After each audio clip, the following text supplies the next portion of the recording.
So why is it important I put an LPA in place? So I think of it like insurance. So you hope that you never will need it, but if you don't have it, then guaranteed you're going to want to need it. It's naive not to. Yeah. It kind of gives you an element of control as well. So if you've appointed your attorneys, you know that they're the people who you trust the most are going to be able to deal with it. You're not going to be left to sort of somebody that you wouldn't want dealing with things. So for example, obviously families fall out.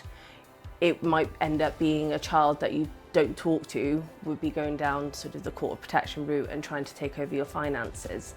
It also means within the document itself, you can put in instructions and preferences. So you can say things like when you would want to go into a care home. You can say whether, if you've got dietary requirements, you can put all of that in.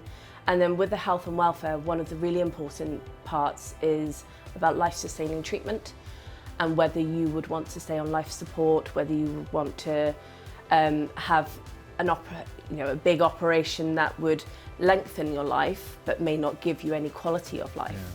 So it's all those things that you can put into it, which just retains that control and just means that you're basically giving the information to the attorneys for when you can't actually do it.